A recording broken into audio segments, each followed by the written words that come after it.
الإسلام ديني ومحمدا رسول الله ويقين. Orang yang bersolawat dapat rahmat dari Allah.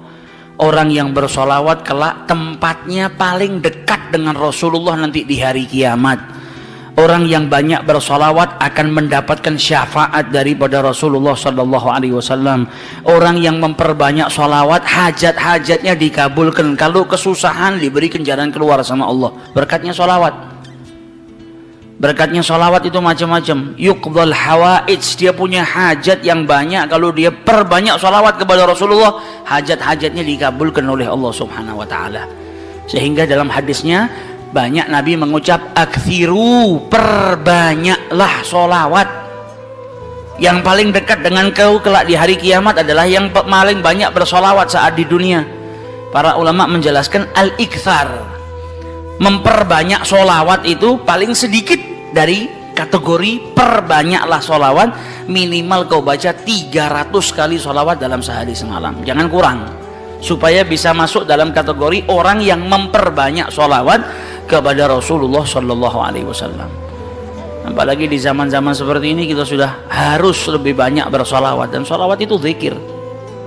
Al-Imam Abdullah bin Abi Haddad mengatakan Allah itu tahu manusia itu gampang bosenan, makanya Allah Subhanahu Wa Taala memberikan ketaatan itu macam-macam bentuknya. Zikir pun macam-macam, ada astaghfirullah, ada kalimat tauhid la ilaha illallah, ada tasbih, ada tahmid, ada solawat. Karena manusia itu punya tabiah bosen, malal. Kalau zikir itu cuma satu, ditakutkannya nanti sumpek, bosen. Kalau bosen akhirnya dia nggak memperbanyak. Tapi ketika ada banyak macam ketaatan, engkau bisa taat dengan sholat, engkau bisa taat dengan berzikir, engkau bisa taat dengan Allah Subhanahu Wa Taala dengan bersedekah. Macam-macam taat, macam-macam zikir ini menjadikan supaya kita tidak putus untuk ingat kepada Allah Subhanahu Wa Taala. Jangan sampai bosan. Pada dasarnya manusia itu cepat bosan, tapi bukan berarti terus saya bosan dengan istighfar, saya tak ganti ini. Jangan gantinya kita karena bosan, tapi diselang-seling supaya kebosanan tadi tidak timbul. Nah, salah satu yang harus kita perbanyak nanti di bulan Rabiul Awal, bahkan di hari-hari lainnya kalau bisa, yaitu sholawat kepada Rasulullah Sallallahu Alaihi Wasallam. Khususnya di zaman fitnah seperti ini, kita butuh banyak sholawat supaya dapat rahmat dari Allah Subhanahu Wa Taala, supaya kita diberi keselamatan oleh Allah Subhanahu Wa Taala, dan manfaatnya sholawat banyak sekali. Sehingga diceritakan dulu ada satu orang punya utang 500 dinar. Dia punya utang banyak sama orang, kemudian datang waktunya semua pada nagih, maka dia kebingungan, nggak punya uang. Akhirnya dia pergi ke salah seorang saudagar, dia pinjam uang 500 dinar. Diberikan sama saudagar tadi. Sebelum diberikan ditanya, kapan mau kau kembalikan uang ini? Maka dia berkata, insya Allah di tanggal sekian saya kembalikan. Uang itu diambil, dia bayarkan hutangnya satu persatu. Selesai dibayarkan tidak tersisa uangnya. Gak ada sisa modal untuk dia putarkan supaya bisa bayar hutangnya yang 500 dinar ini. Karena apa? Memang dia pinjam sesuai dengan kadar hutangnya. Sampai ketika datang waktu jatuh tempo, yang punya uang datang ke rumahnya nagih, mana uang 500 dinar yang kau pinjam? Kau janji hari ini akan melunasinya. Maka dia bilang, demi Allah, sepeser pun saya nggak punya. Saya belum mendapatkan apa-apa untuk saya bayarkan kepada dirimu. Maka yang punya uang nggak mau tahu. Engkau janji tanggal sekian mau kau bayar, sekarang sudah jatuh temponya, maka bayar hutangmu sesuai dengan ucapanmu. Dia bilang, saya nggak punya. Kalau begitu ayo pergi ke Qadhi, pergi ke hakim. Nggak benar ini perbuatanmu. Maka yang ngutang tadi dibawa sama yang punya uang ke hakim. Diceritakan perkaranya, ditanya sama hakim, kenapa tidak kau bayar hutangmu? Bukankah engkau berjanji hari ini akan melunasinya? Dia bilang, iya saya berjanji, tapi saya nggak punya uang. Saya bukan pengkhianat, bukan orang yang mau berdusta. Kalau berdusta saya akan bilang saya nggak punya uang. Nggak ada perjanjian di sini, nggak ada bukti. Tapi saya ngaku kalau saya punya utang dan hari ini saya nggak punya uang untuk saya bayarkan. Maka Qadhi berkata, apa? Kalau begitu kau melanggar janjimu, maka engkau harus dihukum, engkau harus dipenjara. Maka yang utang tadi bilang apa? Kalau begitu ya sudah. Kalau memang hukumannya saya harus dipenjara karena saya nggak bayar utang, ya sudah saya terima. Tapi tolong berikan saya waktu 1 hari. Saya mau kembali ke rumah saya mau izin dengan istri dan anak-anak saya. Besok saya akan kembali ke sini lagi dan masukkan saya ke dalam penjara. Maka sang hakim berkata apa? Bagaimana mungkin saya bisa percaya dengan dirimu? Siapa yang menjamin dirimu? Kalau ada yang menjamin kau bakal kembali ke sini, maka saya lepaskan. Dia bilang, ya Ghadhi, kalau saya niat lari sudah dari kemarin-kemarin saya lari. Kalau saya niat lari saya nggak datang ke sini. Maka percayalah saya akan kembali di esok hari. Maka kata Ghadhi, jaminannya apa? Akhirnya lelaki tadi bilang apa? Jaminannya yang menjamin saya adalah Rasulullah SAW. Maka sang hakim bingung. Maksudmu yang menjamin Rasulullah ini bagaimana? Dibilang, ya hakim, kalau saya besok nggak kembali ke tempat ini, saya bersedia ditolak menjadi umatnya Nabi besar Muhammad SAW. Ini tidak main-main sumpahnya. Dan ini bukan sembarang orang, memang orang yang soleh. Dia bilang, berikan saya waktu sebentar, saya kembali kepada keluarga saya pamit dengan istri saya, besok saya kembali. Saya bersumpah dan saya siap dikeluarkan dari umatnya Rasulullah, nggak dianggap sama Rasulullah kalau sampai saya berdusta. Maka si hakim tadi mendengar sumpahnya seperti ini, akhirnya dipercaya kalau begitu kembalilah. Maka dia kembali ke rumah, dia ceritakan kepada istrinya, dia minta izin sama istrinya, suamimu ini mungkin besok di penjara karena nggak bisa bayar utang. Kata istrinya, kalau kau dihukum penjara, terus apa yang bisa membuatmu keluar sekarang ini? Kok tidak langsung di penjara, kok bisa kembali ke rumah?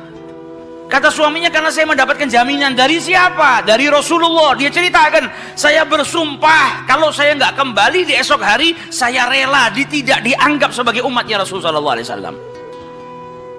Maka istrinya berkata, selagi engkau ini mendapat jaminan dari Rasulullah atau engkau menjaminkan Rasulullah SAW, maka ayo kita perbanyak sholawat.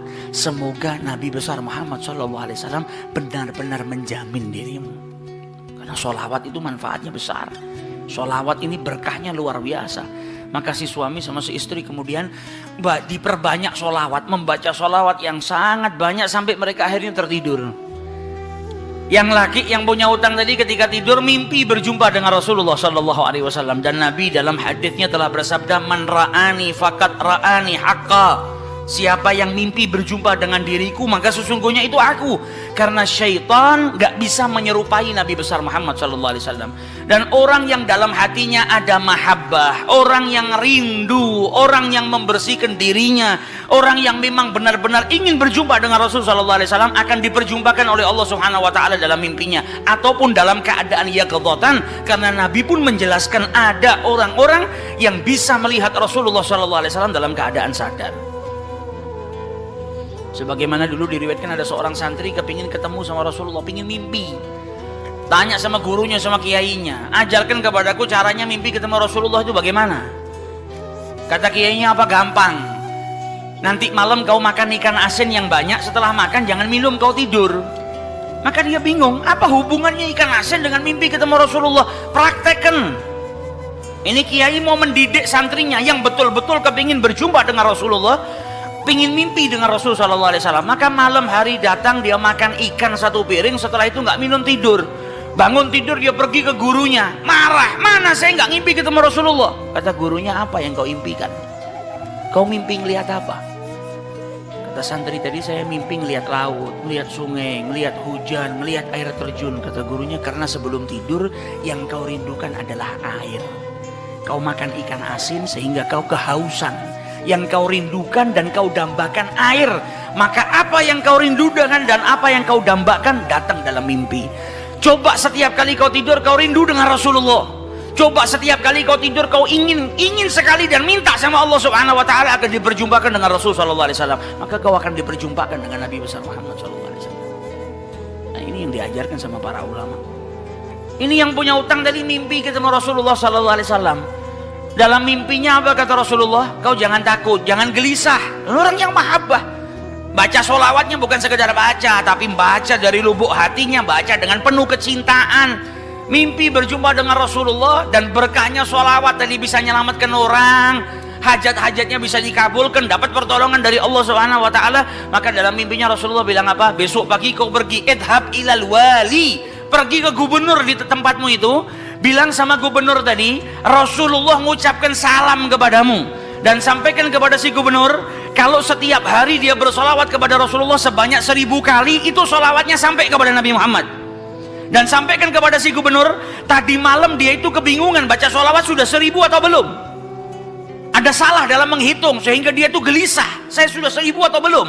Maka sampaikan kepada gubernur itu bahwasanya solawatnya sudah sampai 1000, jadi dia nggak perlu gelisah. Bangun dari tidur, dia mau kembali ke Ghazi, tapi sebelumnya dia pergi ke wali, pergi ke gubernur tadi. Sampai di rumahnya gubernur, dia sampaikan, wahai wali, wahai gubernur, Rasulullah menitipkan salam kepadamu. Kaget dia. Orang yang selama ini dia solawati, gubernur ini gubernur yang cinta kepada Rasul Sallallahu Alaihi Wasallam, tiba-tiba ada orang yang datang bawakan salam dari Rasul Sallallahu Alaihi Wasallam. Nabi Muhammad berkata kepadamu, wahai gubernur, solawatmu yang kau baca 1000 kali setiap hari sampai kepada Rasulullah. Dan tadi malam ketika engkau kebingungan solawatmu itu sudah 1000 atau belum, ternyata sudah 1000. Nabi ngabarkan kau jangan takut, jangan gelisah, karena solawatmu seperti biasa, istiqomah kau baca, jumlahnya sudah 1000. Dan Nabi Muhammad minta engkau bantu diri saya untuk melunasi hutang. Maka saking gembiranya dapat salam dari Rasulullah, dapat kabar kalau solawatnya yang selama ini dia baca sampai kepada Rasul Sallallahu Alaihi Wasallam. Ditanya utangmu berapa? 500 dinar. Diambilkan 500 dinar dari Baitul Mal. Setelah itu diambilkan lagi 2500 dinar dari uang pribadinya. Ini hadiah buat dirimu karena kau datang bawa kabar gembira kepadaku, yaitu Rasulullah Sallallahu Alaihi Wasallam mengucapkan salam kepadaku. Mahabbah. Kita belum tentu, kalau mungkin andai ada orang yang mimpi berjumpa dengan Rasulullah, kemudian Nabi mengucapkan salam kepada kita, belum tentu kita bahagia sampai bisa mengeluarkan harta seperti itu. Tapi orang-orang yang mahabbah, kecintaannya sama Rasulullah luar biasa. Maka dia pulang dari rumahnya si gubernur tadi bawa uang 3000 dinar. Utangnya cuma 500 dinar. Berkat sholawat dia bisa melunasi hutangnya. Maka dia pergi ke rumah qadhi, sebagaimana janjinya dia akan kembali. Dia ketuk pintu rumah qadhi, maka qadhi tadi ketika buka pintunya langsung memeluk orang tersebut, nangis yang luar biasa dan berkata apa? Alhamdulillah, berkat dirimu tadi malam saya mimpi ketemu Rasulullah Sallallahu Alaihi Wasallam. Kata Rasulullah apa? Kalau engkau membantu orang yang punya utang itu untuk melunasi hutangnya, maka aku akan membantumu kelak di hari kiamat. Diambilkan uang 500 dinar diberikan kepada orang tersebut. Sampai Ghazinya pun diimpiin sama Rasulullah Sallallahu Alaihi Wasallam. Keluar dari rumahnya Ghazi bawa uang berapa? 3500 dinar. Dia pergi ke tempat orang yang dia utangi mau bayar utangnya. Ketika sampai di rumah orang tersebut, orang yang dia utangi tadi sudah berada di depan rumah nunggu kedatangannya. Ketika ini yang punya utang datang, langsung dipeluk, dicium, sambil menangis mengucapkan terima kasih, berkat dirimu tadi malam saya mimpi ketemu Rasulullah. Kata Rasulullah, kalau kau bebaskan utangnya fulan, kelak kau akan aku bantu, aku berikan syafaat kepadamu di hari kiamat. Utangmu jangan dibayar, dan ini ada hadiah untukmu 500 dinar. Berangkat dari rumah punya utang 500 dinar. Berkat mimpi berjumpa dengan Rasulullah, utangnya terlunaskan dan ada tambahan 4000 dinar. Berkat apa? Berkat sholawat yang dibaca kepada Rasulullah Sallallahu Alaihi Wasallam. Jadi kita kalau baca sholawat ini bukan hanya berkahnya nanti di akhirat, bukan hanya nanti kita dapat syafaatnya Nabi, bukan hanya nanti kita dapat tempat yang dekat dengan Rasul Sallallahu Alaihi Wasallam. Bahkan di dunia kalau kita ada situasi yang tidak menyenangkan, ada masalah, ada apapun, semuanya bisa hilang berkah daripada sholawatnya yang kita baca kepada Rasulullah Sallallahu Alaihi Wasallam. Karena satu sholawat dibalas dengan 10 rahmat. Satu rahmatnya Allah, kita punya masalah sebesar apapun bisa hilang kalau kita mendapatkan satu rahmat dari Allah Subhanahu Wa Taala. Sedangkan orang yang bersolawat kepada Rasulullah Sallallahu Alaihi Wasallam, maka dia mendapatkan 10 rahmat daripada Allah Subhanahu Wa Taala.